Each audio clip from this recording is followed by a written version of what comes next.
Yeah, hello students and welcome back again to our video tutorial. And in this lecture, we are going to discuss the other member of phylum Platyhelminthes, that is tapeworm, or let's call it Taenia solium. So first I will be telling you about structure of tapeworm like I did in the liver fluke. Then we will be learning about the life cycle of tapeworm and which disease tapeworm causes in their host. Later in the part, we will be discussing about different type of tapeworm, and we will be completing our lecture of Platyhelminthes with the classification of Platyhelminthes. That depending upon their features, there are how many classes. I will be telling you about 3 classes, and even I told you about one class in the previous lecture. I must have told you that liver fluke belong to class Trematoda of Platyhelminthes. So today's lecture would be mainly based upon the life cycle of tapeworm with different types of tapeworm and classification of Platyhelminthes, and this would be the final lecture of phylum Platyhelminthes. So let us start. Tapeworm, the scientific name of tapeworm is Taenia solium, like the scientific name of liver fluke was Fasciola hepatica, or Taenia solium is commonly known as pork tapeworm. It simply means we are also going to learn about other tapeworms as well. I will be telling you about a beef tapeworm as well, that would be Taenia saginata, and a dog tapeworm which we call Echinococcus granulosus. So first, in our syllabus, see in NCERT there is a photo of tapeworm, and sometimes or 8 times you might be having the questions which are related with the structure of tapeworm as well as with the life cycle of tapeworm.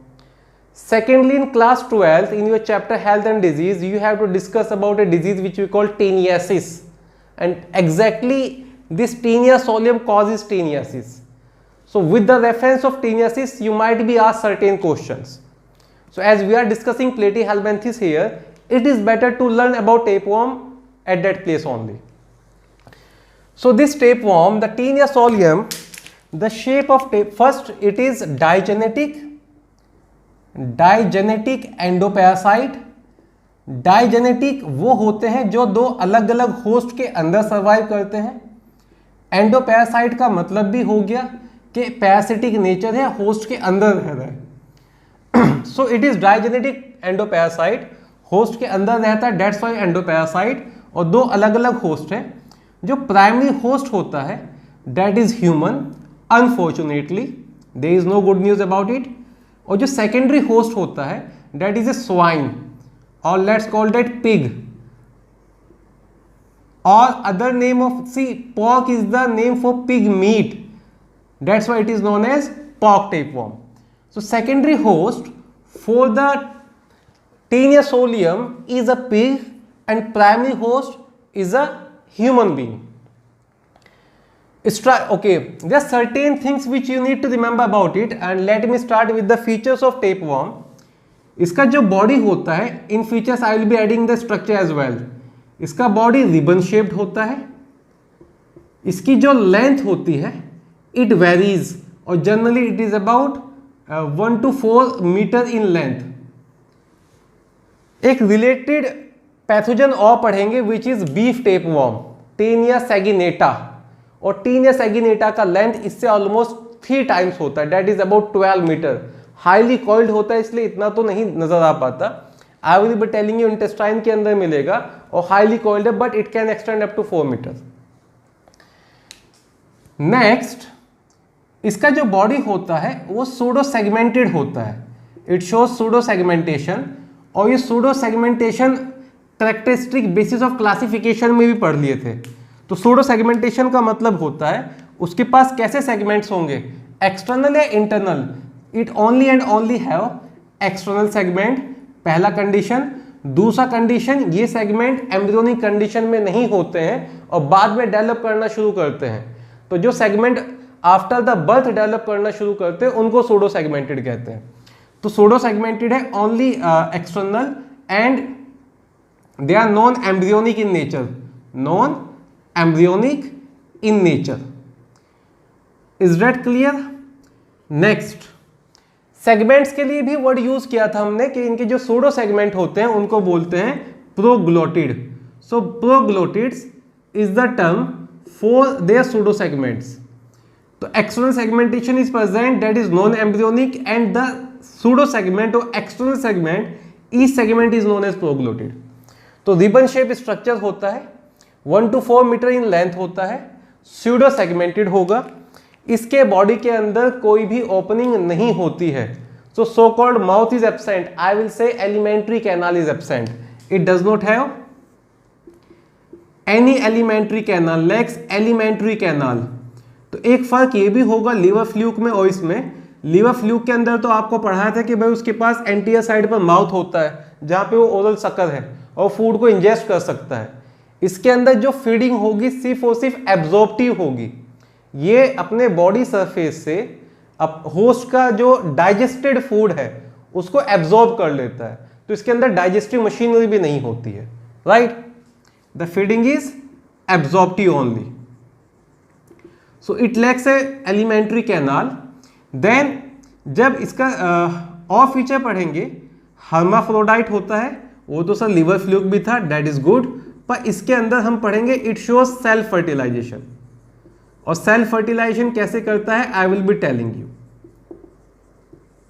तो कुछ features taenia solium के, ribbon shape है, 1 to 4 metre body का length है, pseudo segmented है, alimentary canal नहीं होता है, हर्माफ्रोडाइट है और सेल्फ फर्टिलाइजेशन शो करता है। Starting with structure of Taenia solium, तो इसका जो स्ट्रक्चर है वो एक्सटर्नली 3 अलग अलग पार्ट में डिवाइड कर दिया जाता है फॉर सिंपलर स्टडी। एक्सटर्नली देखो, वैसे तो इसके पास खूब सारे सेगमेंट्स हैं, जब सेगमेंट्स की बात करते हैं तो इसका सेगमेंट का नंबर आता है बेटा 800 to 1000 प्रोग्लोटिड्स आर देयर। तो वैसे तो हर एक सेगमेंट अलग अलग है, पर मैं बोलूंगा कि भाई उनके पास लेट से 1000 प्रोग्लोटिड हो गए तो वो एक पर्टिकुलर एरिया हो गया, एक उनके पास नेक हो गई, एक उनके पास हेड लाइक स्ट्रक्चर हो गया, अगर मैं ऐसा बोलता हूं तो उनका जो एक्सटर्नल डिस्टिंक्शन होता है बॉडी का, they are 3 external distinctions in body. और वो क्या क्या एक्सटर्नल डिस्टिंक्शंस होते हैं? जो फर्स्ट पार्ट ऑफ बॉडी होता है उसको बोलते हैं scolex, second part of body जो होगा दैट वुड बी नेक, और जो थर्ड पार्ट ऑफ बॉडी होगा उसको बोलेंगे स्ट्रोबिला। और इस स्ट्रोबिला के अंदर खूब सारे I will say 800 to 1000 proglottid होते हैं। कुछ बुक्स में प्रोग्लोटिड का नंबर 850 भी मेंशन किया होगा, पर आप रेंज याद रखो 800 to 1000। तो अगर मैं स्कोलेक्स के बारे में बताऊं, स्कोलेक्स कैसा होता है? It is somewhat conical in shape, the first segment of body is like this and that segment is scolex, first area of body is like this. फिर एक छोटा सा नेक आ जाता है उसमें, let's say this is the second part and that is what we call, एक undifferentiated part है, बहुत छोटा सा है, आप बाहर से डिफरेंशिएट भी नहीं कर सकते, वो हो गया नेक। नेक का ये पार्ट है ये एंटीरियर रीजन है, और ये पार्ट है ये पोस्टीरियर रीजन है। नेक के पोस्टीरियर रीजन से इसके बॉडी में न्यू सेगमेंट ऐड होना शुरू होते हैं। अब एम्ब्रियोनिक स्ट्रक्चर में ऐसा होगा, और फिर जब एम्ब्रियो से एडल्ट डेवलप कर रहा होगा तो नए सेगमेंट बनने शुरू हो जाते हैं। जो addition of new segment to body होता है उस प्रोसेस को बोलते हैं स्ट्रोबिलाइजेशन, और बॉडी का जो पार्ट स्ट्रोबिलाइजेशन से ऐड होगा उसको हम स्ट्रोबिला कहना शुरू कर देंगे। जो थर्ड पार्ट ऑफ बॉडी है that is let's say like this, इस पार्ट ऑफ बॉडी को बोल देते हैं बेटा स्ट्रोबिला, और स्ट्रोबिला में क्या होंगे? खूब सारे एक्सटर्नल सेगमेंटेशन होंगे। हर एक सेगमेंट के लिए क्या वर्ड यूज कर रहे हैं हम? Proglottids, right. तो जो शुरू के सेगमेंट्स हैं लेट्स से वो थोड़े ब्रॉडर हैं, then it become like this, और सेगमेंट आ गए, इट बिकम लाइक दिस, और सेगमेंट ऐड होते चले गए, और जैसे जैसे सेगमेंट ऐड होते जाएंगे it would be gaining length something like this. Let's से एक एडल्ट टेपवर्म का स्ट्रक्चर बना दिया मैंने, तो मैं सेगमेंट्स भी इसके शो कर देता हूं आपको। आई am not making 800 to 1000 segment here, पर आप कंसिडर कर लें कि ये 800 to 1000 सेगमेंट ही बना दिए सर ने। तो जो भी ये सेगमेंट्स हैं, जो भी ये पिंक कलर में मैं दिखा रहा हूं, ये वाला जो एरिया है ये स्ट्रोबिला कहते हैं। द फर्स्ट क्वेश्चन, स्ट्रोबिला क्यों कहते हैं? क्योंकि ये सेगमेंट, अच्छा जैसे जैसे सेगमेंट ना बढ़ रहे हैं, सेगमेंट की लेंथ बढ़ जाती है और ब्रॉडनेस कम हो जाती है। ये जो ये सेगमेंट होते हैं ये स्ट्रोबिलाइजेशन से ऐड हुए हैं बॉडी में, लेट्स से इसलिए स्ट्रोबिला है। अब मैं अगर आपसे पूछूं, let's say this is segment number 1 और दिस इज सेगमेंट नंबर 1000, सबसे पहले कौन सा सेगमेंट ऐड हुआ होगा? You will answer segment number 1, answer is wrong. सबसे पहले सेगमेंट नंबर 1000 ऐड हुआ होगा। एक कंडीशन होगी जब इसके अंदर 3 ही एरिया है, ये इसका स्कॉलेक्स है, ये लेट्स से इसका नेक वाला पार्ट आ गया, और अभी एक ही सेगमेंट है उसको हमने बोल दिया फर्स्ट सेगमेंट। फिर दूसरा सेगमेंट ऐड होगा इधर से, तो जो फर्स्ट सेगमेंट है वो क्या हो जाएगा? वो नीचे की तरफ खिसक जाएगा, तो सेकंड सेगमेंट बन जाएगा। तो नया सेगमेंट किधर होगा? Toward the neck region. जैसे जैसे इधर सेगमेंट ऐड होते जा रहे हैं, जो पहले एग्जिस्टिंग सेगमेंट थे वो डिस्प्लेस होते जा रहे हैं। तो जो लेंथ ऑफ द बॉडी, जो हिंडर पार्ट ऑफ बॉडी और पोस्टीरियर पार्ट ऑफ बॉडी पे सेगमेंट होगा वो सबसे पुराने होंगे, और जो सेगमेंट इधर होंगे वो सबसे नए होंगे। तो ये थोड़े इमेच्योर सेगमेंट मिलेंगे, और इधर जो सेगमेंट आ रहे हैं वो मैच्योर्ड है। Why we call that strobila? Due to what is strobilization? It is worth mentioning here. Strobilization is the addition of new segment. It is the addition of new segment to body. तो कई बार question पूछ लेता है which of the animal shows strobilization, आप answer करेंगे sir Taenia solium shows strobilization और tapeworm shows स्ट्रोबिलाइजेशन। तो बच्चे ये क्लियर हुआ पार्ट। अगर लेबलिंग पे आ जाए, अब इस स्ट्रक्चर की लेबलिंग कर देते हैं। The first part here, what is the name of this part? Yes please, this is known as scolex. Then एक बहुत छोटा सा अनडिफरेंशिएटेड पार्ट होता है नेक, और नेक से स्टार्ट होने शुरू होते हैं नया सेगमेंट जिसको बोल देते हैं स्ट्रोबिला। ये जो ये सेगमेंट्स हैं इनके लिए क्या वर्ड यूज करते हो आप? प्रोग्लोटिड्स, और नंबर ऑफ प्रोग्लोटिड्स भी बता दिया, डेट इज 800 to 1000। तो strobila start from here and it ends from here up to here. तो यहाँ से लेके यहाँ तक जो सेगमेंट हो गए वो क्या हो गया बेटा? स्ट्रोबिला। तो as I told you, body के अंदर 3 अलग अलग डिस्टिंक्टिव पार्ट होंगे, 3 अलग अलग डिस्टिंक्टिव पार्ट होंगे।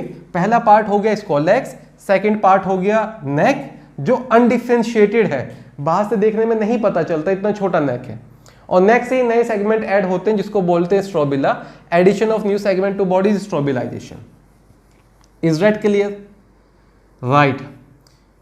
नाउ वन बाय वन पहले थोड़ा स्कॉलेक्स के बारे में पढ़ लेते हैं, फिर थोड़ा नेक के बारे में पढ़ेंगे, और थोड़ा सा प्रोग्लोटिड्स या स्ट्रोबिला के बारे में पढ़ेंगे। इसका जो स्कॉलेक्स पार्ट होता है वो थोड़ा सा मोबाइल, थोड़ा सा कॉनिकल होता है। स्कॉलेक्स की अगर मैं बात करना शुरू करूं, जैसा वो नजर भी आ रहा है, it is somewhat conical in shape. So let me mention scolex here. Scolex, it is the anterior-most pointed conical part, pointed conical region. Okay, now there is something very important. At the top of scolex here, at the top of scolex here is present a mobile, mobile का मतलब होता है जो movable होता है, a mobile structure जिसको बोलते हैं rostellum. So at the top of scolex is present rostellum. Rostellum is a mobile structure, right? और रोस्टेलम के चारों तरफ, रोस्टेलम के चारों तरफ छोटे छोटे से एडहेसिव स्ट्रक्चर नजर आएंगे जिनको बोलते हैं hooks. Rostellum is lined or surrounded by hooks. Rostrum is lined or surrounded by hooks. तो फॉर एग्जाम्पल आप इस चीज को ऐसे समझें कि ये जो ये स्ट्रक्चर है ये क्या है बेटा? ये स्कॉलेक्स है। जब आप ऊपर से देख रहे हो तो स्कॉलेक्स में सबसे ऊपर क्या होगा? That is rostellum. ये थोड़ा मूवेबल होता है, यही अटैच करता है, to be very exact. Is that clear? और इसके चारों तरफ क्या होते हैं? अटैचमेंट स्ट्रक्चर होते हैं जिनको बोलते हैं हुक्स। साथ में स्कॉलेक्स के साइड में on the how many sides are there? 4 sides. हर एक साइड पर स्कॉलेक्स के शकर्स होते हैं। On each side of scolex are present suckers here. Let's say एक शकर यहाँ पर हो गया, दूसरा शकर यहाँ पर हो गया, तीसरा यहाँ पर, चौथा पीछे की साइड। अब हम टॉप व्यू में ले आते हैं शकर्स वगैरह को पता करने के लिए कि एग्जैक्टली स्ट्रक्चर कैसा था। Let me make a top view. Scolex इतना समझ में आया? ऊपर वाला पार्ट क्या है? रोस्टेलम। रोस्टेलम के चारों तरफ क्या होंगे? हुक्स। और स्कॉलेक्स के चारों साइड में क्या होंगे, सकस। इसको आप ऐसे समझो कि आपने इसको टॉप से देख रहे हैं, और जब आप इसको टॉप व्यू से देख रहे हैं तो सबसे पहले आपको क्या नजर आया यहाँ पर, let's say this area is rostellum. From the top view, from the top view in the centre is present rostellum. Is that clear? Rostellum में ओपनिंग होगा? Answer is no. I told you there is not a single opening in their body. उनके अंदर कोई भी opening नहीं होता है, याद रख के चलेंगे। तो बॉडी प्लान उनका ब्लाइंड सैक भी नहीं होता है। तो ऊपर से देख रहे हैं तो क्या नजर आया आपको बेटा, रोस्टेलम। अब रोस्टेलम के चारों तरफ आई एम टेलिंग यू कुछ हुक लाइक स्ट्रक्चर होती हैं। काहे के बने होते हैं? They are mainly made up of chitin. अब हुक भी दो रोज में होते हैं, दो अलग अलग रो समझते हैं आप, लाइंस, दो अलग अलग रोज में हुक्स होते हैं। कुछ हुक होते हैं जो देखने में बड़े हैं और कुछ हुक्स होते हैं जो देखने में छोटे हैं। जो इनके रोस्टेलम के पास होते हैं वो छोटे वाले हुक्स हैं। जो रोस्टेलम वाली लाइन में है वो कौन से हुक्स हैं? वो छोटे वाले हुक्स हैं। और जो रोस्टेलम से दूसरी वाली लाइन में होते हैं, जो थोड़े दूर होते हैं, वो बड़े वाले हुक्स होते हैं। They are like this. Let's say they are certain smaller hooks, alternate small hooks and large hooks are there. Exactly जो लार्ज हुक्स की लाइन है वो अदर रो है और स्मॉल हुक्स की जो रो है वो अलग रो है। मैं तो अल्टरनेट याद रखने के उसमें आपको बता रहा हूं कि कुछ ऐसा होगा। तो रोस्टेलम है, जब टॉप से देख रहे हैं, रोस्टेलम के चारों तरफ हुक्स हैं। कई बार ना हुक्स का नंबर भी पूछ लेता है। जो हुक्स का एवरेज नंबर होता है वो 22 to 32 होता है। Hooks are arranged in two rows, they are alternate small hook and large hook.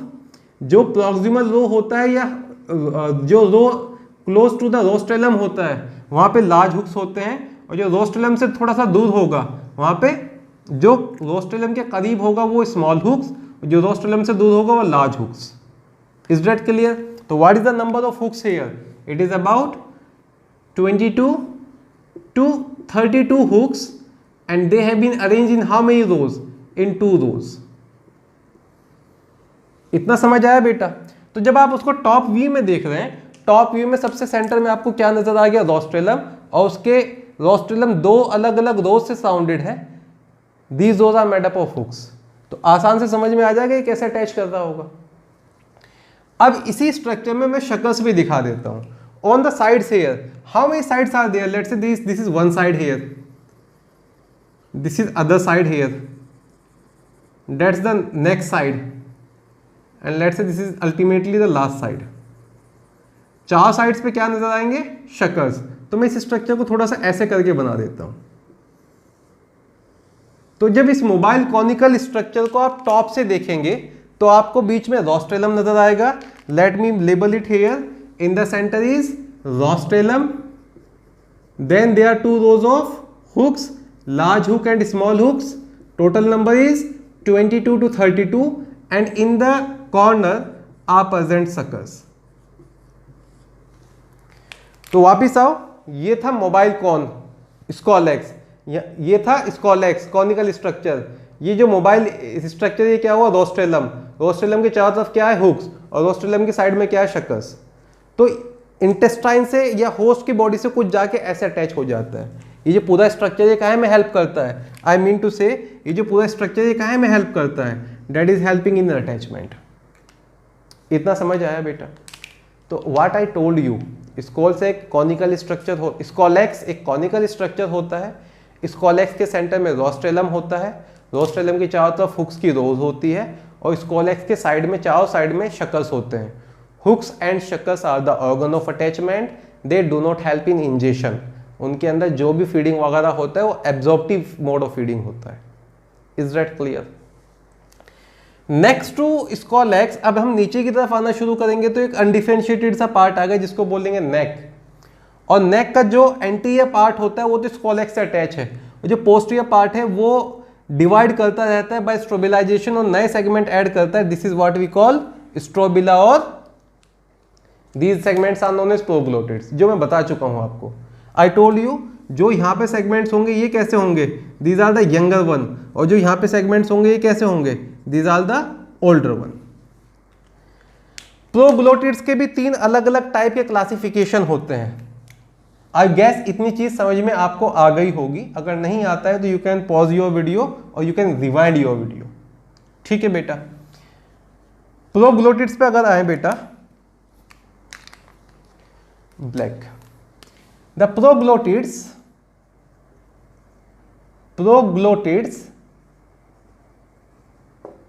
They are of 3 type. Proglottids are of 3 type. पहला टाइप का मैं बताऊंगा, उनको बोलते हैं immature proglottid. First type is immature proglottid. ये जो प्रोग्लोटिड जो नए नए बन रहे हैं, इनके अंदर गोनैड डेवलप नहीं होते हैं। गोनैड का मतलब होता है टेस्टिस एंड ओवरीज। तो जब प्रोग्लोटिड नया बना, ऑब्वियसली आपने भी पढ़ा ह्यूमंस के अंदर टेस्टिस ओवरीज के डेवलपमेंट में कई साल लग जाते हैं। Adolescence is attend at the age of 13 year और 11 to 13 ईयर। ये प्यूबर्टी का जब केस पढ़ते हैं, they are test at the age of 11 to 13 year. तो उसी को बोलते हैं now the gonads, testis and ovaries are developed. Similarly इनके केस में जो इनिशियल वाले प्रोग्लोटिड होते हैं, उनके अंदर ना तो ओवरीज डेवलप होती है और ना ही उनके अंदर क्या डेवलप होता है, टेस्टिस। तो उनको बोलते हैं इमैच्योर। कितने प्रोग्लोटिड इमैच्योर होते हैं? Generally first 200, 1 to 200 do not have gonads। तो उन प्रोग्लोटिड को आपने क्या बोल दिया बेटा? इमैच्योर। देन जो सेकंड प्रोग्लोटिड होते हैं उनको बोलते हैं mature proglottid. The second one is mature proglottid. हम कुछ इसको ऐसे समझेंगे कि लेट्स से एक प्रोग्लोटिड को ऐड होने में 6 घंटे लगते हैं। तो जैसे जैसे प्रोग्लोटिड ऐड होते जाएंगे वैसे वैसे टाइम जो है वो स्पेंड होता चला जाएगा। तो फॉर एग्जांपल 10 प्रोग्लोटिड को ऐड होने में कितने घंटे लग गए? 60 आवर्स। 100 प्रोग्लोटिड को ऐड होने में कितने घंटे लग गए? 600 आवर्स। 200 प्रोग्लोटिड को ऐड होने में कितने घंटे लग गए? 1200 hours. You are getting my point. अब एम्ब्रियो जब इतने आवर्स को स्पेंड कर लेता है तो उसके अंदर गोनैड डेवलप होने शुरू हो जाते हैं। ये तो मैं एक नॉर्मल आपको टाइम बता रहा हूं, ये कोई हार्ड एंड फास्ट नहीं है। तो जब प्रोग्लोटिड 201 पे आने शुरू हो जाएंगे, जब इतने प्रोग्लोटिड ऐड हो जाएंगे, तो कि जो कभी पहला प्रोग्लोटिड हुआ करता था अब वो 201 पे पहुंच गया है। जब इतने प्रोग्लोटिड ऐड हो जाएंगे तो मैच्योरिटी आनी शुरू हो जाती है। सेकंड जो होता है वो होता है मैच्योर प्रोग्लोटिड। और जो मैच्योर प्रोग्लोटिड है, लेट्स से I am rubbing all this part, the mature proglottid, अगर इनका नंबर की बात करें तो बेटा आप याद रखेंगे मैच्योर इज फ्रॉम 250 टू 650। 250 से लेकर 650 तक जो प्रोग्लोटिड होते हैं वो मैच्योर प्रोग्लोटिड होते हैं। And they contains both male and female gonad, testis and ovaries both are present here. ठीक है बेटा। देन तीसरा जो क्लास आएगा प्रोग्लोटिड का 651 से लेकर लेंथ ऑफ बॉडी तक, चाहे उसमें 800 है चाहे उसमें 1000 है। इन प्रोग्लोटिड को बोलते हैं gravid proglottid. The third type of proglottid is gravid proglottid. Grave word use करते हैं कब्र के लिए, और कब्र में जनरली बूढ़े होने के बाद जाते हैं। तो ये जो ग्रेविड प्रोग्लोटिड्स हैं, दे आर द वन जो सबसे ज्यादा ओल्ड हैं। जो ये वाले proglottid, let's say these are the mature proglottid, these are the one जिनके अंदर फंक्शनल ओवरीज एंड टेस्टिस है, और उससे पहले जितने भी प्रोग्लोटिड होंगे वो सारे इमेच्योर प्रोग्लोटिड होंगे। ठीक है। अगर आप ध्यान से पढ़ रहे हैं तो आपने नोटिस किया होगा मैं 201 से लेके 250 तक के बारे में नहीं बताया है, बाकी तो सारे बता दिए मैंने। 201 से 250 वाले गायब हैं, उनको देखो टेक्स्ट में मेंशन नहीं करते हैं, पर मैं आपको बता दूं उनको ना प्री मैच्योर प्रोग्लोटिड कहते हैं, उनको बोलते हैं प्री मैच्योर। और प्री मैच्योर का मतलब ये हुआ कि कोई एक गोनैड डेवलप हो जाता है 201 से लेकर 250। इनके अंदर सिर्फ और सिर्फ मेल गोनैड होते हैं, इनके अंदर सिर्फ और सिर्फ टेस्टिस होते हैं। तो मैच्योर वो जिसके अंदर दोनों आ गए, प्री मैच्योर वो जिसके अंदर मेल आए। तो जो शुरू के 200 है कोई गोनैड नहीं है, 200 to 250 आपको सिर्फ मेल मिलेंगे, 251 to 650 आपको मेल और फीमेल दोनों मिल जाएंगे, और उसके बाद जो भी होगा वो ग्रेविड प्रोग्लोटिड हो गया। तो एक क्विक रिवीजन पे आ जाते हैं स्ट्रक्चर का। इसमें काफ़ी सारी चीज़ें हमने इंक्लूड कर ली हैं। तो जो टेपवर्म का स्ट्रक्चर होता है बेटा वो रिबन शेप होता है। उसका जो फर्स्ट पार्ट ऑफ बॉडी है उसको बोलते हैं स्कॉलेक्स। स्कॉलेक्स के यहाँ पर मोबाइल कौन होगा, रोस्टेलम। यहाँ पर उसके हुक्स की 2 रोज होंगी। शकर्स कितने होंगे, टोटल 4। हुक्स एंड शकर्स सिर्फ अटैचमेंट में हेल्प करते हैं, उसका इंजेक्शन में कोई रोल नहीं है। सेकेंड जो पार्ट होगा डेट वुड बी नेक। नेक से नए सेगमेंट ऐड होते चले जाते हैं और इस प्रोसेस को बोलते हैं strobilization. And total how many segments are there, yes please, 800 to 1000। Is that clear? Then जो शुरू के प्रोग्लोटिड होते हैं वो क्लोज टू द नेक है, और जैसे जैसे इसका लेंथ बढ़ता जा रहा है प्रोग्लोटिड नेक से दूर होते चले जा रहे हैं। जैसे जैसे इसका लेंथ बढ़ रहा है प्रोग्लोटिड नेक से दूर होते जा रहे हैं। तो जो शुरू के 200 है उनके अंदर कोई गोनाड डेवलप नहीं होता है, उनके लिए वर्ड यूज करते हैं इमेच्योर प्रोग्लोटिड। सबसे पहले जो गोनाड डेवलप होता है वो डेवलप होता है बेटा मेल वाले, और मेल वाला कहाँ से डेवलप होना शुरू हो जाता है, फ्रॉम 201। फीमेल वाला कहाँ से डेवलप होना शुरू होता है, फ्रॉम 251। तो 251 के बाद जो भी प्रोग्लोटिड होंगे उसमें मेल और फीमेल दोनों गोनाड डेवलप हो जाते हैं। 650 तक कुछ ऐसा ही हाल रहेगा, और सिर्फ 650 के बाद गोनेट्स वगैरह फंक्शनल नहीं रहते और यूट्रस डेवलप हो जाता है, उनको बोलते हैं ग्रेविड प्रोग्लोटिड। जो 650 to the length of body है, 650 onward, we call those proglottids as, yes please, gravid proglottid. इतनी चीज समझ में आई बेटा? Please say yes, right. Sir जबरदस्ती यस कह दवा रहे हैं। खैर, अब ये सब इसलिए बताना जरूरी था ताकि मैं आपको ना फर्टिलाइजेशन समझा सकूं, मोड ऑफ रिप्रोडक्शन समझा सकूं। मैं एज्यूम करके चल रहा हूं यहां से जो प्रोग्लोटिड शुरू होते हैं वो 250 वाले हैं, और यहां तक जो प्रोग्लोटिड है वो 650 वाले हैं। तो 250 से लेके 650 तक ये जो ये एरिया है यहाँ पे कैसे प्रोग्लोटिड होंगे, मैच्योर, प्रीमैच्योर, ग्रेविड और मैच्योर, मैच्योर, इमैच्योर, प्रीमैच्योर और gravid. Answer would be gravid.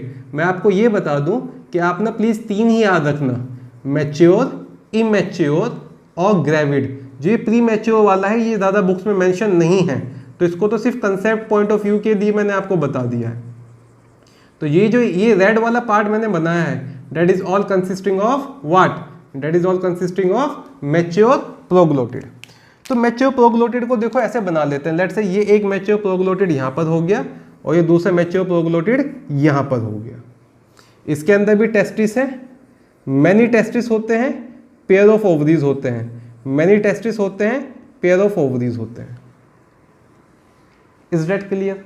Testis क्या बनाएगा, testis would be making sperms, ovaries would be making ovum. अब सेम प्रोग्लोटिड के अंदर भी फ्यूजन हो सकता है, जाइगोट और फर्टिलाइजेशन सेम प्रोग्लोटिड के अंदर भी हो सकता है, और जाइगोट और फर्टिलाइजेशन डिफरेंट प्रोग्लोटिड के अंदर भी हो सकता है। जाइगोट और फर्टिलाइजेशन सेम प्रोग्लोटिड के अंदर भी हो सकता है और डिफरेंट प्रोग्लोटिड के अंदर भी हो सकता है, पर ये चीज याद रखें एक ही ऑर्गेनिज्म में हो जाए। तो जब फर्टिलाइजेशन ऑफ गैमेट एक ही ऑर्गेनिज्म में हो तो उसके लिए वर्ड यूज करते हैं सेल्फ फर्टिलाइजेशन। तो कैसा फर्टिलाइजेशन शो करता है, सेल्फ फर्टिलाइजेशन। आप ये जरूर याद रखेंगे, अब तक ऐसा कोई भी एनिमल आपको नहीं पढ़ा है जो सेल्फ फर्टिलाइजेशन शो करे। तो being hermaphrodite it shows self fertilisation. Fertilisation of gamete could be in the same proglottid और बिटवीन 2 डिफरेंट प्रोग्लोटिड। ठीक है बेटा? तो लेट्स से मैं केस लेके चल रहा हूं, सबसे ज्यादा कॉमन कौन सा होता है, सेम में डिफरेंट प्रोग्लोटिड में? आंसर इज डिफरेंट प्रोग्लोटिड में। तो लेट्स से मैं केस लेके चल रहा हूं कि भाई इसका जो स्पर्म था वो जाके फ्यूज हो गया इसके ओवम के साथ, और यहाँ पे बन गया जाइगोट। यहाँ पे ये क्या बन गया, जाइगोट। अब नए प्रोग्लोटिड ऐड होते जा रहे हैं, तो जिसमें जाइगोट होगा ऑब्वियसली यहाँ पे भी जाइगोट बनेगा अगर इसके पहले कोई प्रोग्लोटिड है। तो जैसे जैसे ये आगे ट्रांसफर हो रहे हैं, जैसे जैसे ये आगे ट्रांसफर हो रहे हैं, जाइगोट जो है वो थोड़ा मैच्योर होना शुरू हो जाता है। और ये जो ये वाले प्रोग्लोटिड्स है जिनके लिए क्या वर्ड यूज किया आपने, ग्रेविड प्रोग्लोटिड। ग्रेविड प्रोग्लोटिड में ओवरीज और टेस्टिस इतने डेवलप नहीं होते। यहाँ पे क्या प्रेजेंट रहता है, ग्रेविड प्रोग्लोटिड में क्या स्टोर रहेगा, yes please, zygote. Gravid proglottid में क्या स्टोर रहेगा, जाइगोट। जाइगोट कहाँ स्टोर होता है? अगर मैं आपसे ह्यूमन रिप्रोडक्शन की बात करूँ, फर्टिलाइजेशन फैलोपियन ट्यूब में हो जाता है, वहाँ से फिर जाइगोट जाके कहाँ इम्प्लांट होता है? यूट्रस में। तो यूट्रस की तरह कौन से प्रोग्लोटिड काम करेंगे? Answer would be gravid proglottid. So gravid proglottid consist of one और more zygote in them and they act as like uterus. इतना समझ में आ रहा है बच्चों? आई रिपीट, जो ग्रेविड प्रोग्लोटिड होंगे उनके अंदर जाइगोट स्टोर्ड होते हैं जो यहाँ पर सेल्फ फर्टिलाइजेशन से बने हैं। और एग्जैक्टली अगर बात करूँ शुरू में, अच्छा इनको ना यूट्रस भी बोलते हैं। जो शुरू के होते हैं वो अनब्रांच्ड होते हैं, जो बाद के होते हैं वो ब्रांच्ड हो जाते हैं। बाद के जो प्रोग्लोटिड आप देखोगे उनके अंदर ब्रांचिंग आ जाती है। तो जो ब्रांच प्रोग्लोटिड है उनके अंदर जाइगोट होता है। कौन से प्रोग्लोटिड में जाइगोट होता है? दो proglottid which is having what type of uterus? Proglottid with branch uterus have zygote. तो क्विक रिवीजन, उसके बाद इसमें और अच्छी चीजें।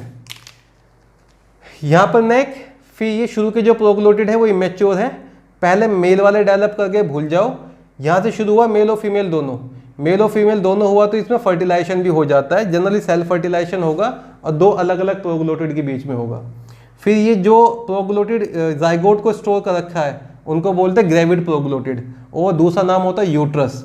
और यूट्रस के बारे में याद रखना कि जनरली जाइगोट वहाँ पे स्टोर होता है जहाँ पे ब्रांचिंग आ जाती है। देखो एक तो आपको यूट्रस सेक्शन सिर्फ ऐसा मिलेगा, it is not having any branching, और दूसरा यूट्रस सेक्शन आपको कुछ ऐसा मिल जाएगा, this section is like this. तो ये जो ये वाला यूट्रस होता है इसकी दो अलग अलग ब्रांचिंग है, इसको ब्रांच यूट्रस कहते हैं। खैर यहाँ तक आपको याद रखने की ज़रूरत अभी नहीं है।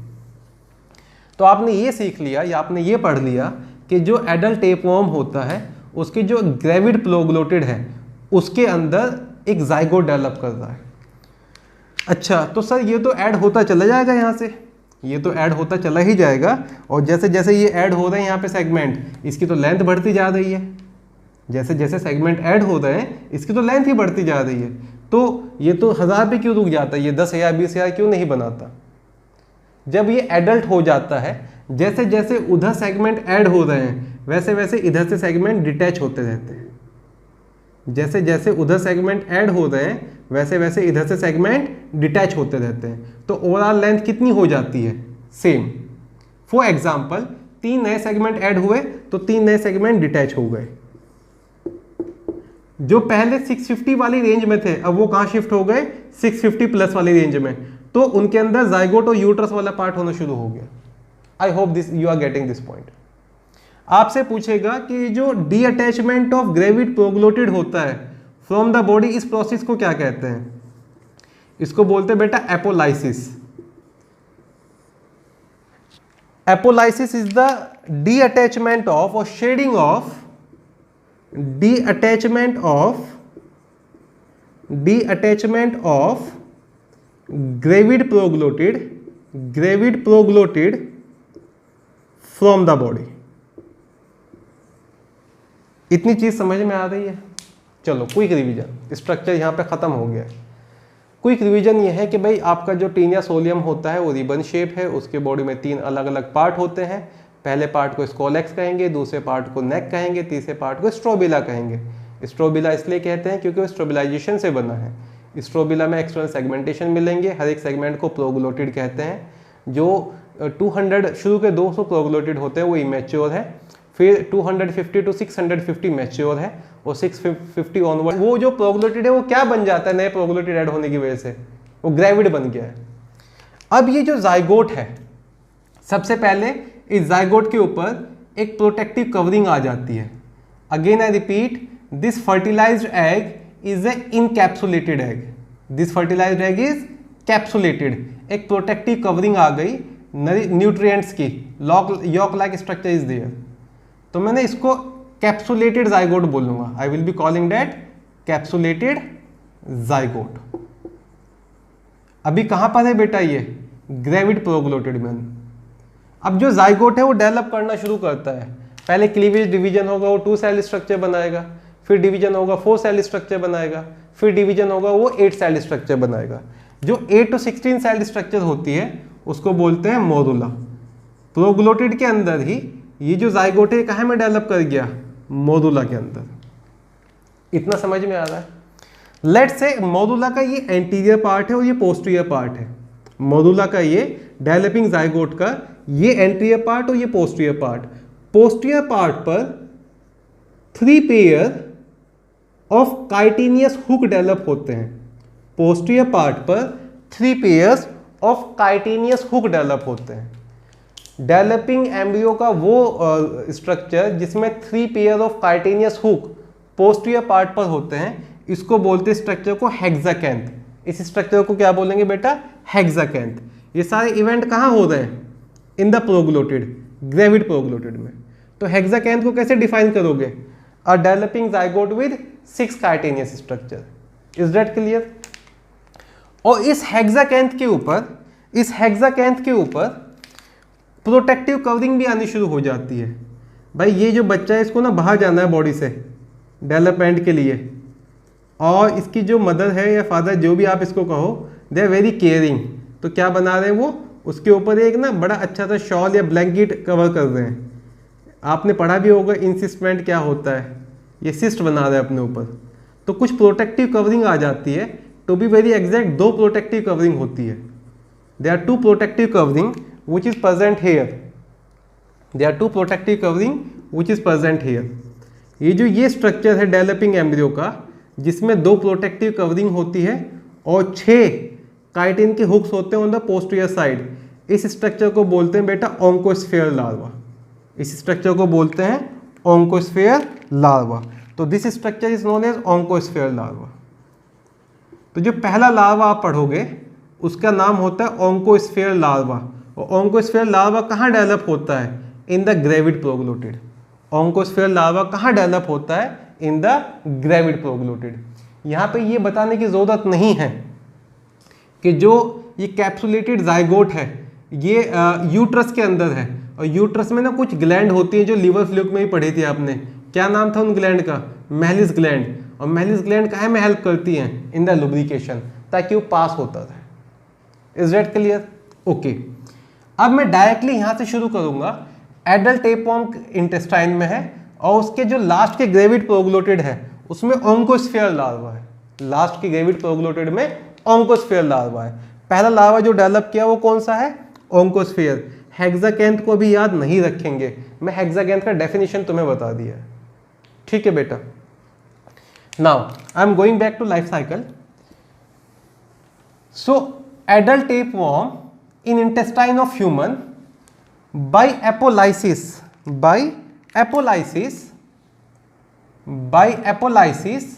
जो लास्ट वाला सेगमेंट है वो ब्रेक डाउन होता है, और ये ओंकोस्फेयर, उसमें क्या होगा लास्ट सेगमेंट में?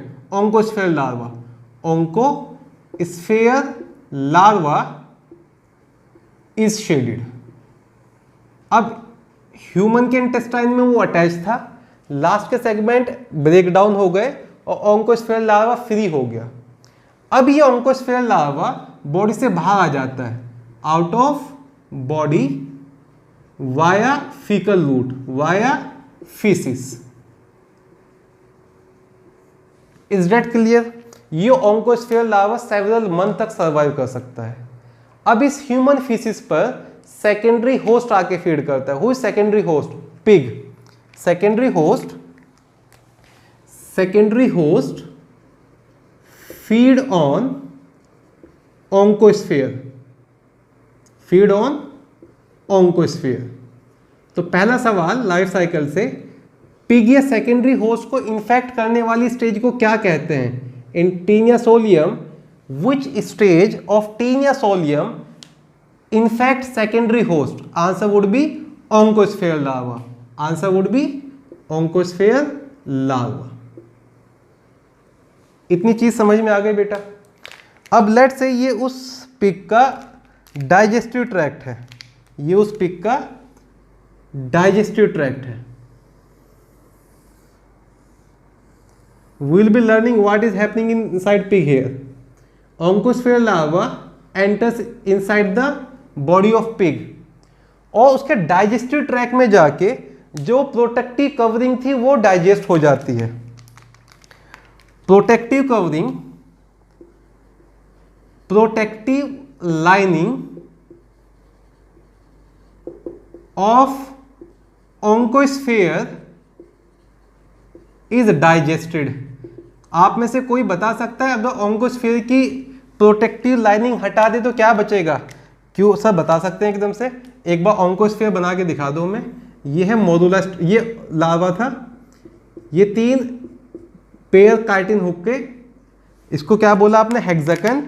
और इसके ऊपर क्या था यहाँ पर? ये प्रोटेक्टिव कवरिंग। अब इस स्ट्रक्चर का क्या नाम है? ओंकोस्फेयर। पिग में जाते ही क्या होना शुरू हो जाएगा? ये जो प्रोटेक्टिव कवरिंग है डाइजेस्ट हो जाएगी। तो इन प्रोटेक्टिव कवरिंग का काम था होस्ट की बॉडी में जाने से पहले, पिग की बॉडी में एंटर करने से पहले ये प्रोटेक्ट कर रही थी। अब डाइजेस्ट होने के बाद ये बचता है। What is the name of this? Yes please, this is hexacanth. तो ओंकोस्फेयर की प्रोटेक्टिव कवरिंग डाइजेस्ट हो जाती है and oncosphere convert into hexacanth larva. Oncosphere convert into hexacanth larva. तो पहला लार्वा कौन सा पढ़ा आपने? ओंकोस्फेयर। दूसरा लार्वा कौन सा पढ़ेंगे? हेक्साकैंथ। हेक्साकैंथ इनिशियली डेवलप करता है प्रोग्लोटिड में, पर लार्वा नहीं था। You got my point? Okay, अभी जो हेक्साकैंथ है, let's say this in red is hexacanth, इसके पास होते हैं बेटा वो अटैचमेंट स्ट्रक्चर 6 काइटिन्स के, रिमेंबर, और वो इंटेस्टाइन की वॉल से अटैच होना शुरू हो जाता है। इंटेस्टाइन की वॉल से अटैच होकर वो कहाँ जाएगा? पहले ब्लड में जाएगा और ब्लड के थ्रू वो कहाँ चला जाएगा? मसल्स ऑफ पिग में चला जाएगा। It goes in the muscles of pig. और मसल्स ऑफ पिग में जाके ये जो हेक्साकैंथ लार्वा है, it develop into a new larva. Hexacanth larva in the muscles of pig, it develop into a new larva जिसका नाम होता है cysticercus larva. Cysticercus larva, और इसका दूसरा नाम होता है ब्लेडर वॉर्म। इसका दूसरा नाम होता है बेटा ब्लेडर वॉर्म। कहां पर डेवलप हो रहा है सिस्टी सर्कस लार्वा या bladder worm? In the muscles of pig. और जो मसल्स हैं पिग की, वो मसल जहां पे सिस्टी सर्कस या ब्लेडर वॉर्म डेवलप होता है, उसके ऊपर ना पैचेस आ जाते हैं कुछ ऐसे, जैसे मीजल्स के अंदर पैच आते हैं थोड़े पिंक कलर के। तो ऐसा पिग जिसकी मसल्स में सिस्टी सर्कस लार्वा या ब्लेडर वॉर्म है, उसको बोलते हैं बेटा मीजली पॉर्क। अच्छा, तो मैं पॉर्क का मतलब बता रहा था। Pork is a word which is use for the meat of pig. This is what we call measly pork. तो अब तक क्या पढ़ा कि ह्यूमन के अंदर से बाय फीकल मैटर ओंकोस्फेयर जाएगा, ओंकोस्फेयर पे फीड करता है पिग, पिग के अंदर आके ओंकोस्फेयर डेवलप करता है हेक्साकैंथ में, और हेक्साकैंथ डेवलप कर जाता है मसल्स में जाके into third larva, and that third larva is cysticercus larva. ऐसा पिग जिसकी मसल्स के अंदर सिस्टी सर्कस लार्वा है, उसकी मसल्स पे रेड पैचेस आ जाते हैं, जिसको मीजली पॉर्क भी कहते हैं। अब इंडिया में तो इतना कॉमन नहीं है, पर और दूसरे कंट्रीज में पॉर्क जो है बहुत कॉमन फूड होता है। तो अगर एनी पर्सन जो अनकुक्ड पॉर्क पे फीड कर रहा है, अनकुक्ड पॉर्क, देखो कुक करेंगे तो शायद ये जो पैथोजन वगैरह ये सब मर जाएंगे, पर जो अनकुक्ड पॉर्क है अगर उस पर फीड करेगा, उसको फीड करने से ये कहाँ चले जाएगा? ह्यूमन के अंदर, ह्यूमन इंटेस्टाइन में, और वहाँ जाके क्या बन जाएगा? Adult tapeworm.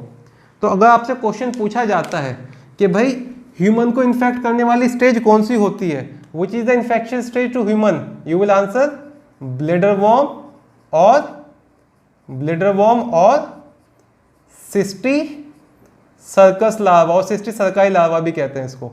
सिस्टी सर्काई लार्वा, बाद में अस की जगह सिर्फ आई आ जाएगा, और cysticercus larva. Cysticercus larva is the infective stage for human, oncosphere larva is the infective stage for pig.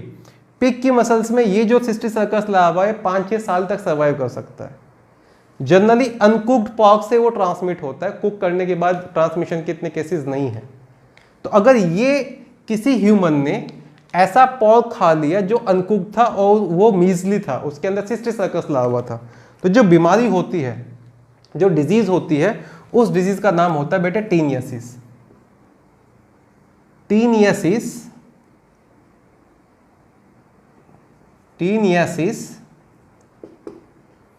Is caused by the injection of Taenia solium. और कौन सी फॉर्म इंजेस्ट किया ह्यूमन ने? Cysticercus. कहाँ से आया है वो? पॉक्स से। क्या साइन एंड सिम्टम होंगे? Abdominal pain, anaemia,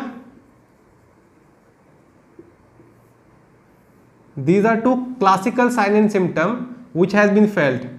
Or diarrhea is also reported there. Diarrhea is also reported.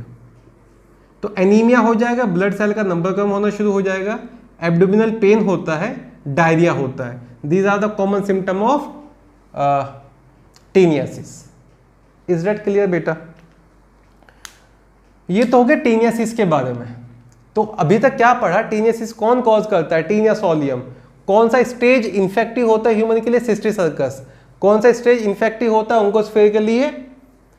Pig के लिए ऑन्कोस्फेयर लार्वा. क्या क्या होता है टीनियासिस में? आपको स्लाइट फीवर एंड चिल्स आएंगे, वो तो बहुत सारे डिजीज के साइन होते हैं. एब्डोमिनल डिस्कम्फर्ट हो जाएगा सबसे पहले, along with diarrhea, and there would be anemia as well. Is that clear? अब मैं एक और चीज बता रहा था आपको कि भाई टीनियासिस इतनी खतरनाक नहीं है, जो दूसरी कंडीशन है वो ज्यादा खतरनाक है. वो होती क्या है वो बता देता हूं, और उसको क्या नाम देते हैं. इसी लाइफ साइकिल में एक और केस बता देता हूं मैं. टीनियासिस होने के लिए क्या कंडीशन की जरूरत है? कि पेशेंट को अनकुक्ड मीजली पोर्क फीड करना होगा तो टीनियासिस होगा. इतना क्लियर है? केस नंबर 2 पढ़ते हैं. Let us discuss case number 2. I am using other colour marker now. अब एक केस ये है कि पिग को यहां से हटा ही दो. जो ऑन्कोस्फेयर लार्वा था वो accidentally by contaminated food and water, case number 1, और बाय एंटी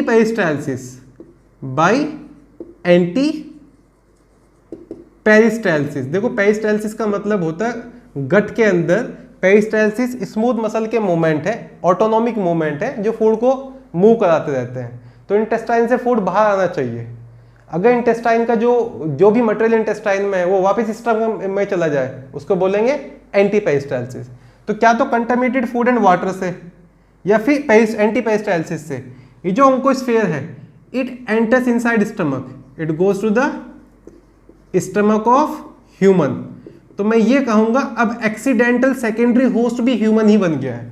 अब एक्सीडेंटल सेकेंडरी होस्ट भी कौन बन गया है? ह्यूमन ही बन गया है. तो ह्यूमन की बॉडी के अंदर कौन सा लार्वा गया? Oncosphere larva. Oncosphere larva stomach में जाके क्या डेवलप करेगा? It would first develop into hexacanth, और हेक्साकैंथ के बाद ये क्या डेवलप करेगा? Yes please. हेक्साकैंथ के बाद next it would develop into cystic circus. It would develop into cystic circus. Hexacanth के बाद it can develop into cystic circus larva और cystic cerci larva. इसको भी ब्लेडर वॉर्म कह दो. cystic cerci का दूसरा नाम क्या है? Bladder warm. केस नंबर 1, जब ब्लेडर वॉर्म डेवलप कर रहा था पिग के अंदर और वो ह्यूमन में जब आ रहा था तो टीनियासिस होता है. केस नंबर 2, जब ब्लेडर वॉर्म डेवलप ही करता है ह्यूमन के अंदर, that is very very deadly. इस स्टेज को, इस कंडीशन को बोलते हैं cysticercosis. This condition is known as cysticercosis. And remember cysticercosis is more and more dangerous than taeniasis. Cysticercosis is more dangerous than taeniasis. Cysticercosis में ये जो bladder warm है अगर ये eyes की तरफ चला गया तो it can cause blindness. A person can become blind if this bladder worm is infecting eyes. और अगर ये ब्रेन की तरफ चला गया, आप पढ़ते हो ना मिर्गी का दौरा, उसको बोलते हैं epilepsy. It can result in epilepsy if it goes to brain, and it can result in blindness if it goes to eyes. तो एक बीमारी होती है इसको बोलते हैं न्यूरोसिस्टिक सर्कोइसिस. न्यूरोसिस्टिक सर्कोइसिस का मतलब क्या हुआ? ब्रेन में चला गया और उससे मिर्गी के दौरे आने शुरू हो जाते हैं. तो आप ये भी याद रखेंगे अगर एक्सीडेंटल सेकेंडरी होस्ट ह्यूमन ही हो जाए तो सिस्टिक सर्कोइसिस होता है, और अगर सेकेंडरी होस्ट पिग है तो टीनियासिस होता है. Is that clear? तो आप कहेंगे सर इंडिया में तो पॉर्क वगैरह खाते ही नहीं है, इंडिया में तो टीनियासिस होगा ही नहीं। I will be telling you the condition as well कि टीनियासिस और भी किस तरह से होता है। तो आई गेस दोनों बीमारी में फर्क पता चल गया। टीनियासिस इतना ज़्यादा खतरनाक नहीं होता है, cysticercosis is more and more dangerous than taeniasis. Does it make a sense? Alright. Then India में जो टीनियासिस के केसेस आते हैं वो पॉर्क टेपवर्म से इतने ज़्यादा नहीं आते, पर बीफ टेपवर्म से ज़्यादा आ जाते हैं। तो एक और टेपवर्म होता है जिसको बोलते हैं Taenia saginata. The next tapeworm is Taenia saginata. उसके बारे में चंद बातें और आप पढ़ लें। Where is my black marker? Taenia saginata, पहले तो इसके बारे में 2-3 बातें याद रखो। It is the longest tapeworm. Longest कितना बताया? About 12 meter. It is longest tapeworm. इसमें सेकेंडरी होस्ट कौन हो जाएगा? प्राइमरी होस्ट तो ह्यूमन ही है। Secondary host either it's a beef, secondary host it's either goat, buffalo और इवन काव। ठीक है बेटा। अब you better know that goat और दैट बकरा is very commonly feed in India. जो बीफ वाला मीट होगा उसको खाने की वजह से टीनियासिस हो सकता है। तो पहले तो इसके बारे में एक बात और सुन लो। लॉन्गेस्ट होता है, इसमें 2 चीज नहीं होती है। I use to remember this is RH negative. RH negative का मतलब हुआ उसके अंदर ना तो रोस्ट्रेलम होता है और ना ही उसके अंदर हुक्स होते हैं, तो सिर्फ सकर्स ही होते हैं अटैचमेंट के लिए। तो दीज 2 आर एब्सेंट। तो क्या फर्क होता है टीनिया सैगिनेटा और टीनिया सोलियम में? टीनिया सोलियम छोटा होता है, टीनिया सैगिनेटा बड़ा होता है। टीनिया सोलियम पॉर्क टेपवर्म होता है, टीनिया सैगिनेटा बीफ टेपवर्म होता है। Beef tapeworm. और तीसरा फर्क, टीनिया सैगिनेटा में नहीं होते हैं रोस्ट्रेलम एंड हुक्स, बाकी सारी चीजें सेम हैं। तो टीनियासिस तो जो बुफेलो के अंदर से, काऊ के या गोट के अंदर से आपको मिल जाएगा, डेट सिस्टिक सर्कोसिस लार्वा या ब्लेडरवर्म, तो उससे भी हो जाएगा। Is that clear up to here? ये हो गया बेटा आपका टीनिया सोलियम का लाइफ साइकिल और टीनियासिस के बारे में। अब मैं फटाफट एक 5 मिनट का टॉपिक और ऐड कर लेता हूँ लेक्चर में, if the lecture is not becoming lengthy. और आज ये खत्म कर ही देते हैं platyhelminthes, classification of platyhelminthes. Let me add classification of platyhelminthes here as well. All right, NCERT वगैरह का जो भी पार्ट था वो फर्स्ट लेक्चर में ही कवर कर लिया था। तो बाद के जो 2 लेक्चर मेनली वो कंपटीशन पॉइंट ऑफ व्यू के लिए है। तो जब क्लासिफिकेशन ऑफ प्लेटीहेलमिन्थेस पढ़ेंगे तो प्लेटीहेलमिन्थेस के जितने भी मेंबर हैं उनको हमने 3 क्लासेस में कर दिया है। पहली क्लास है टर्बिलेरिया। टर्बिलेरिया में ऐसे प्लेटीहेलमिन्थेस को रखा है जो पैरासिटिक नहीं होते हैं जनरली, या फ्री लिविंग होते हैं। दूसरी क्लास है ट्रीमेटोडा, ट्रीमेटोडा। और तीसरी क्लास है कैस्ट्रोडा। Is that clear? तो आज ये आपको बताया कि कैस्ट्रोडा में कौन आएंगे? कैस्ट्रोडा में आएंगे सारे टेपवर्म। ट्रीमेटोडा में कौन आएंगे? सारे फ्लूक। और टर्बिलेरिया में कौन आएंगे? सारे फ्री लिविंग। तो फीचर्स की अगर बात करना शुरू करें, ये फ्री लिविंग होते हैं, ये दोनों एंडोपैरासाइट होते हैं। इस दोनों क्लासेस में कौन से रख दिए हमने? एंडोपैरासाइट्स। एंडोपैरासाइट्स। दूसरा याद रखेंगे, इनके बॉडी के ऊपर सीलिया होता है। It is having, it might have ciliated epidermis. Epidermis, इनके ऊपर सीलिया वगैरह नहीं होता है। Cilia is absent in both of them. तीसरा आप याद रखेंगे, ये जो इसके मेंबर हैं वो रीजनरेशन भी शो करते हैं। Enormous power of regeneration is here. Regeneration भी शो करते हैं और वो मल्टीपल फिशन भी शो करते हैं। मल्टीपल बताया था, बाइनरी बताया था। आई टोल्ड यू कि भाई जब शुरू में याद है आपको रिप्रोडक्शन पढ़ा था मैं ऑफ दीज प्लेटीहेलमिन्थेस, तो प्लेनेरिया का एक केस बताया था कि जो प्लेनेरिया होता है वो कैसे रिप्रोड्यूस करता है। तो आई डू रिमेंबर कि शायद बाइनरी फिशन बताया होगा आपको। It also reproduce by binary fission. एक बार इसको चेक कर लेना, इट वाज मल्टीपल और binary. Planaria would be dividing into 2। I am confused here, please check it. और आप याद रखेंगे इसका जो क्लासिकल एग्जाम्पल है example of this animal is planaria, और प्लेनेरिया का दूसरा नाम क्या बताया था आपको, डुगेसिया, जो एक फ्री लिविंग फ्लैट वॉर्म होता है, जो एक फ्री लिविंग फ्लैट वॉर्म होता है।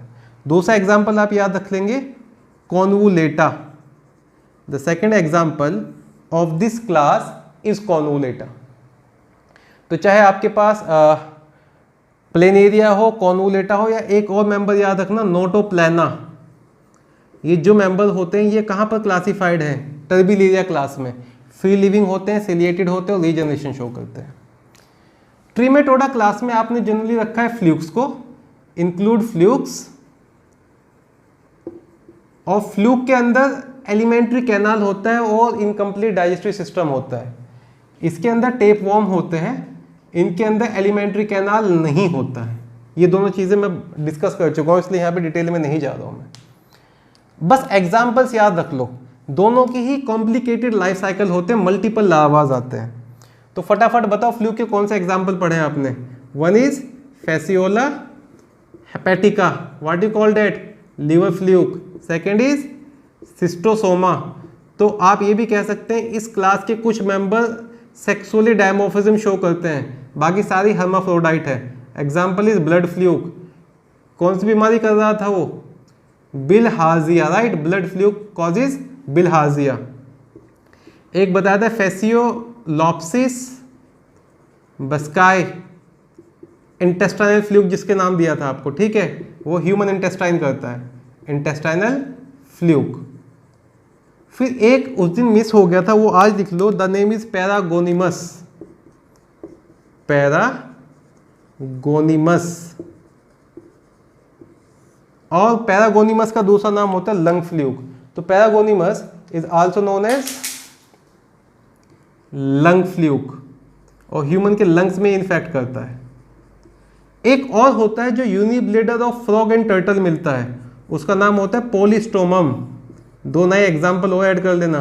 पोलिस्टोमम is, it is the endoparasite of urinary bladder of frog and turtle. फिर एक चाइनीज फ्लूक भी बताया था आपको, ओफिस्थोऑर्किस, रिमेंबर दैट, वो भी याद रख लेना आप। तो ये कुछ एग्जाम्पल हो गए ट्रिमेटोडा के। कैस्ट्रोडा की अगर बात करें, कैस्ट्रोडा में पहला हो गया आपके पास Taenia solium, I am not going to tell anything about it. दूसरा हो गया Taenia saginata, I am not going to tell anything about it, दोनों डिस्कस हो गए। तीसरा जो मैं बताने वाला हूँ वो होता है इकाइनोकोकस ग्रेनुलोसस, इकाइनोकोकस ग्रेनुलोसस। ये सबसे छोटा टेप वॉर्म होता है, इसका दूसरा नाम होता है हाइडेटेड टेप वॉर्म, हाइडेटेड टेप वॉर्म। और इसका जो सेकेंडरी होस्ट है वो डॉग, कैट या फॉक्स होता है, इसको कॉमनली डॉग टेप वॉर्म भी कहते हैं, और एक एंडोपैरासाइट होता है। इसके इन्फेक्शन ज़्यादा कॉमन तो नहीं है, पर अगर आप अपने पेट वगैरह के साथ ज़्यादा प्यार से रहते हो, वो भी आपको टेप वॉर्म वगैरह ट्रांसफ़र कर सकते हैं। एक और टेप वॉर्म होता है जिसको ना ज़्यादा बुक्स में नहीं मेंशन किया है, द नेम इज हाइमेनोलॉप्सिस, हाइमेनोलॉप्सिस। एग्जैक्टली अगर बात करें इकाइनोकोकस ग्रेनुलोसस में तो स्कॉलेक्स होगा, नेक होगा और एक आध प्रोग्लोटिड होता है, इसमें एक भी प्रोग्लोटिड नहीं होता। तो अभी तो क्लास 12th या नॉर्मल बुक के हिसाब से आप इकाइनोकोकस ग्रेनुलोसस को स्मॉलेस्ट टेप वॉर्म याद रख लेंगे, इकाइनोकोकस ग्रेनुलोसस को ही स्मॉलेस्ट टेप वॉर्म याद रख लेंगे। कुछ लोग क्लेम करते हैं कि हाइमेनोलॉप्सिस द स्मॉलेस्ट, अभी वो ना याद रखो, ये इसलिए बताया कई बार ना क्वेश्चन आया और उसमें इकाइनोकोकस ग्रेनुलोसस ऑप्शन में ही नहीं है, हाइमेनोलॉप्सिस ऑप्शन में, तो वो तो उस नॉलेज के लिए आपको बता दिया। तो जितने भी आपके प्लेटीहेल्मिन्थेस है वो turbellarians, free living, planaria is the classical example. Planaria में देखो उसका जो बॉडी होता है वो ना लीफ लाइक होता है। अगर मैं प्लेनेरिया बना के दिखाऊँ यहाँ पर, उसके दो ये ईयर प्रोसेस होंगे और लीफ लाइक बॉडी होगा समथिंग लाइक दिस। उसके अंदर ना दो आई स्पॉट डेवलप हो जाते हैं वेंट्रल साइड पे, ये भी याद रखना। वो आई स्पॉट में इमेज वगैरह नहीं बनता है, वो सिर्फ लाइट सेंसिटिव होते हैं। पूरे बॉडी पे सेलिया होता है तो उससे मूव करता रहता है, और प्लेनेरिया के जितने भी टुकड़े कर दोगे, इस वाले टुकड़े से ये वाला पार्ट बन जाएगा, इस वाले टुकड़े से ये वाला पार्ट बन जाएगा, तो कुछ ऐसे रीजनरेशन होता है उसमें। तो बच्चों this is all about Platyhelminthes. Platyhelminthes, these are the animal which are known as flatworm. The first triploblastic, they are still pseudocoelomate due to solid mesoderm. They are having parasitic adaptation, flame cell, hermaphrodite और बाकी जो features हैं. तो this is all for Platyhelminthes. Now I will be sending you a assignment of Platyhelminthes on the next day. और उसके बाद I will be starting SK Helminthes. तो make it sure आप Platyhelminthes के तीनों लेक्चर देख रहे हैं. आपको लेक्चर्स में जो डाउट आ रहे हैं वो आप व्हाट्सएप पे पूछ रहे हैं, फिर आपको जो असाइनमेंट मिलेगा आप वो सॉल्व कर रहे हैं. And when you are done with assignment then we will be starting SK Helminthes. I repeat, for completion of assignment you will be only given 1 day. So this lecture would be uploaded on Tuesday, and by the evening of Wednesday you have to complete all your assignment of Platyhelminthes. So Platyhelminthes का assignment आपको मिलेगा Wednesday morning. तो by the evening you have to complete it. और Thursday से then we are going to start SK Helminthes. So this is all for today, students. I hope that things are very clear to you. You understand my points.